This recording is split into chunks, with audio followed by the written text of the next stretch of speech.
स्वागत रथ प्रगति आस हे प्रिय तिथि गौए स्वागत गीति पाई আজি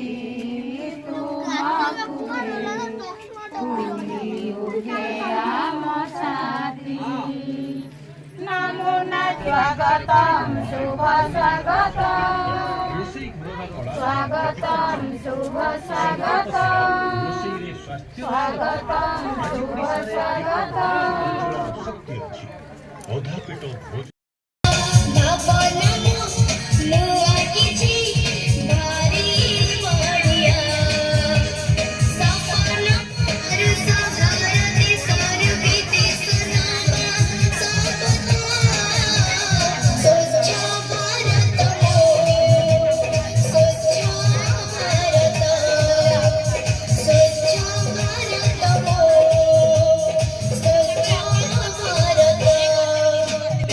टेराकोटा पिजीर जाने घर आमर पिजीरु आज कष्ट गला आमर माँ मैंने माटी होते मुंडे कष्ट कर बहुत कष्ट कर माँ मैंने एते कष्ट पिजी कलु आीजी आमर मेम्बर मैंने हूँ 5,000 ରୁ 7,000 मासिक दरमा पाँच ये कह मोर मोदी सरकार खंडे घर देवार बहुत धन्य मन कर धन्यवाद।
अरे पिले मो परी को देखी कि ना तो एठी के खेलिबा को आसेनी नहीं आज सी तो आसेनी कोआडे गला ताहले कोउठी पाउनी तकू परी परी परी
ଆଜିର ଏ ଖବର କାହାର ଆଖିରେ ଲୁହକୁ ବି ରୋକି ପାରିବ ନାହିଁ।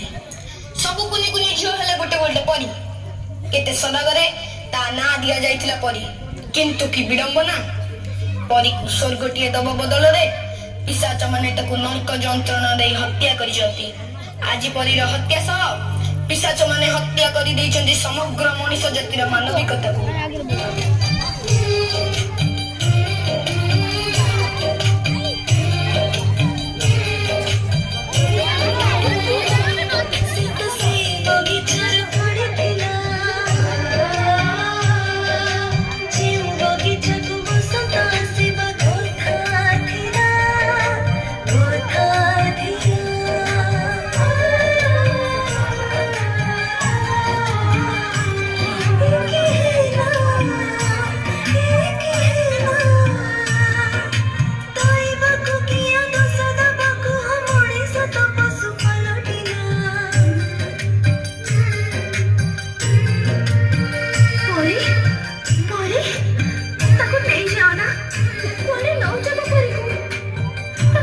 बयस सरिनी दुनिया को से भलो करे देखिबी से जे बार पड़ तो खाली छड़िनी ताको नौच पड़े परी आ टिके खेलिबो प्रजापति बेड़ा धरी उड़िबो बरसरे नाचिबो से कोके पछरे गोड़ेइबो से दौड़िबो और केते सपना बाकी अछि ताको नहीं जाओ ना ताको तो परी को नहीं जाओ ना नियो ना ओ परी को नहीं जाओ ना ओ परी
ए झिया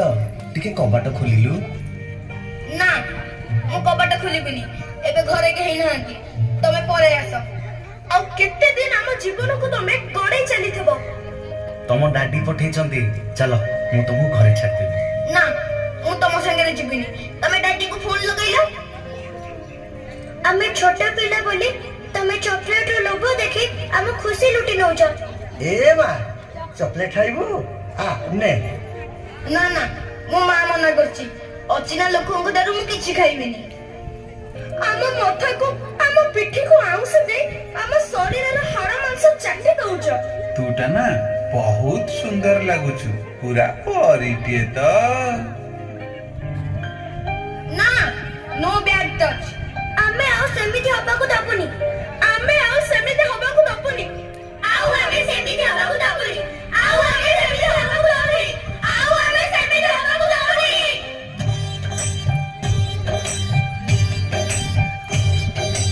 आमे सबूत के टिके रामुती माणिका हमारा जीवन अनुभव कपरी राणिका आमे तारा हमें स्रोत समय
ବିକଶିତ ଭାରତ କ'ଣ କ'ଣ ହେଇଛି ସେ ବିଷୟରେ ଆଡ଼ଭର୍ଟାଇଜ ଗୋଟେ ଆଜ୍ଞା ହାତରେ ଆସିଲେ ଭଲ କ'ଣ ଆସିଲେ ଟିକେ କ'ଣ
ବର୍ଷ ବର୍ଷ ଧରି ଆମ ସମାଜର ଏକ ଅଂଶ ହୋଇ ଆସୁଥିବା ବିଶ୍ୱକର୍ମା ଭାଇ ଭଉଣୀମାନଙ୍କର ଭୂମିକା ହୋଇନଥିଲା କୃଷି ପ୍ରୟାସ କିନ୍ତୁ ଏବେ ପିଏମ୍ ବିଶ୍ୱକର୍ମା ସାଥେ କେବେ ହ୍ୟାଲୋ ଆଜ୍ଞା କେତେ ଅଛନ୍ତି ଅଧିକ ଅଛନ୍ତି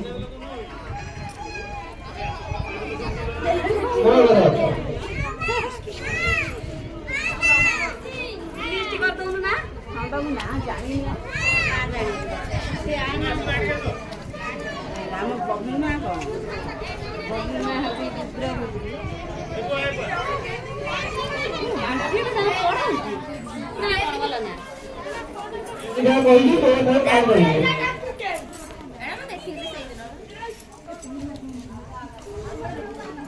ଆମେ ଶପଥ ନେଉଛୁ ଯେ 2047 ମଧ୍ୟରେ ଭାରତକୁ ଆତ୍ମନିର୍ଭର ଏବଂ ବିକଶିତ ରାଷ୍ଟ୍ର ଭାବେ କରିପାରିବା ସ୍ୱପ୍ନକୁ ସାକାର କରିବୁ ମାନସିକତାକୁ ଦୃଢ଼ତାର ସହ ପ୍ରତିହତ କରିବୁ ଦେଶର ସମୃଦ୍ଧ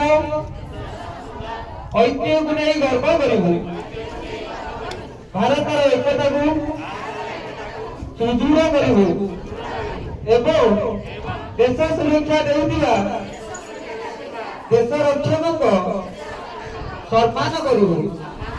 ନାଗରିକ ହେବାର କର୍ତ୍ତବ୍ୟ ନିର୍ବାହ କରିବୁ ଜୟ ହିନ୍ଦ